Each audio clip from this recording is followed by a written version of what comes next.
McIlroy. Can you sum up how you're feeling after that? Disappointed, obviously. Yeah, I felt like I didn't do much wrong today, but I didn't do much right either. It was just one of those days where I played a really controlled round of golf. I did what I felt like I needed to, just apart from capitalizing on the easier holes around the turn 9, 12, 14. You know, if I had made the birdies there, you know, from good positions, it probably would have been a different story. But I got beaten by the better player this week. You know, 20 under par for 4 rounds of golf around here is really, really impressive playing, especially to go out and shoot 64 today to get it done. Yeah, you know, I'll rue a few miss, you know, sort of putts that slid by, but you know, it's been a good week overall, and I can't be too despondent because of how this year's went and how this year's going. I mean, I'm playing some of the best golf that I've played in a long time, so it's just a matter of keep, you know, knocking on the door, and eventually one will open. How difficult do you think it will be to deal with the disappointment of this one that got away? I'll be okay. It's not, you know, at the end of the day, it's not life or death, and I'll have other chances to win the Open Championship and other chances to win majors, and you know, it's one that I feel like I let slip away, but you know, there'll be other opportunities. Do you feel that there was anything that you might have done differently, because your strategy worked so well for 3 days? I mean, I wish I had hit it a little closer with some approach shots, and I wish I had held a couple more putts. But apart from that, you know, I missed an opportunity on 3.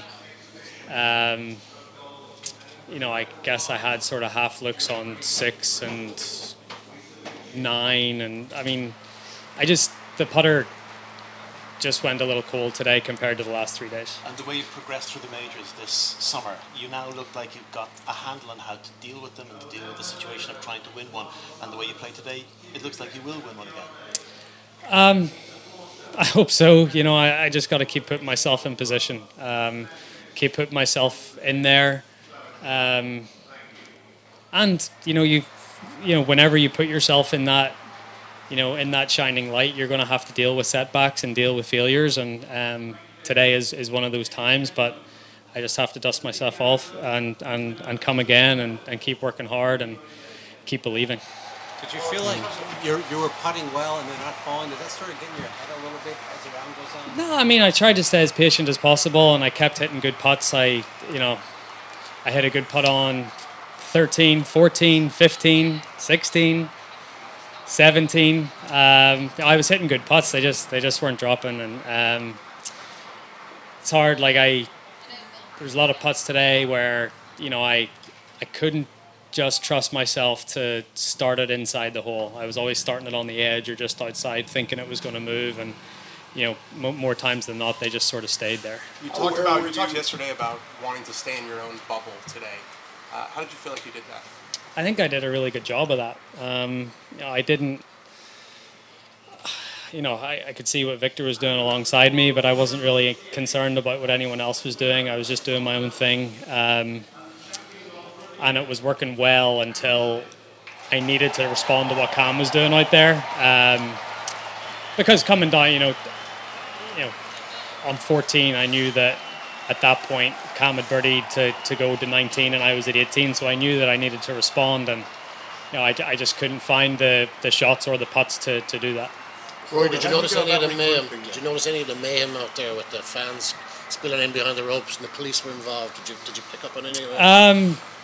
Not really. I thought the fans were great today. I thought they were really, really good, unbelievably supportive to me. Wish I could have given them a little more to cheer about, but you know, there's a worthy winner right on the 18th green right now. Rory, have you pushed yourself so hard mentally over the last 4 days and last 2 days particularly? Do you anticipate a kind of like an adrenaline come down now, and how do you go about recovering from that? Yeah, there always is.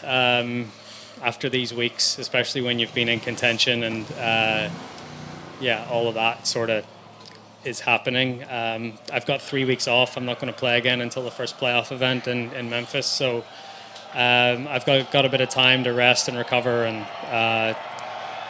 try to take the positives, learn from the negatives, and move on. And I'm playing well. It's one of the best seasons I've had in a long time. So I want to finish the season off well. I want to finish the season off right. And there's still some golf to play. Major season's over, unfortunately, but I still feel like there's a little bit to play for. Do you feel this was your best major performance since 14? Yeah, it's up there. I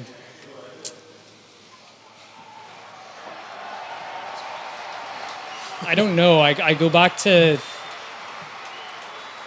the couple of US Opens in the last couple of years. I feel like I played really well and given myself good chances. I was tied for the lead with 9 holes to go at Torrey Pines. I got myself in with a great chance at the PGA and the US Open this year. Augusta's going to end up being my best finish of the 4, but I never really felt like I was in contention there. But I'd a putt to, I thought at the time, to force a playoff at Carnoustie in 2018. Again, I've been close and keep knocking on the door. And again, I can't get too down on myself because the game is there. It's just a matter of staying patient. Other than the moment this week when you allowed yourself to think about what it would feel like to be standing out there? Yeah, of course. I mean, I'm only human. At the end of the day, I'm not a robot. And yeah, of course, of course you think about it and you envision it and you want to envision it. I mean, I was literally, my hotel room is directly opposite the big yellow board on 18 there, right at the first. And like every morning I look out and I'm just trying to envision McIlroy at the top name on that leaderboard and how that would feel. And, at the start of today, it was at the top, but at the start of tomorrow, it won't be. So, of course, you have to you got to let yourself dream. You got to let yourself think about it and what it would feel like. And but once I was on the golf course, no, it was just task at hand and trying to play the best golf I possibly could. What are your emotions like on that chip on 18? It's a difficult chip, and I mean, I thought, it was either hole it or nothing really. I wasn't really trying to go for the T2 with Cameron Young at that point, so. As soon as it passed the hole, I was like, well, that was, I gave it a good shot, but wasn't meant to be. I guess you'll keep dreaming of seeing your name on that yellow leaderboard on the final day. Yeah, I will.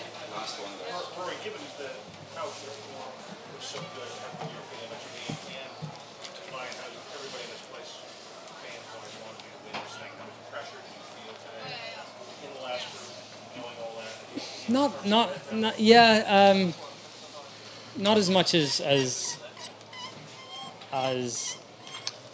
maybe I would have let myself previously feel.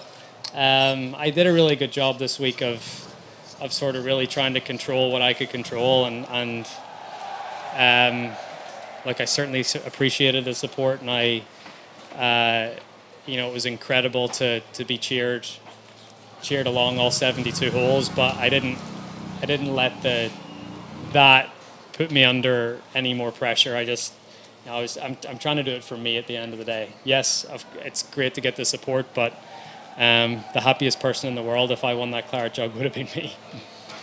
Thanks a lot. Thank you. Thanks, Rory. Thanks, Rory. Thank you.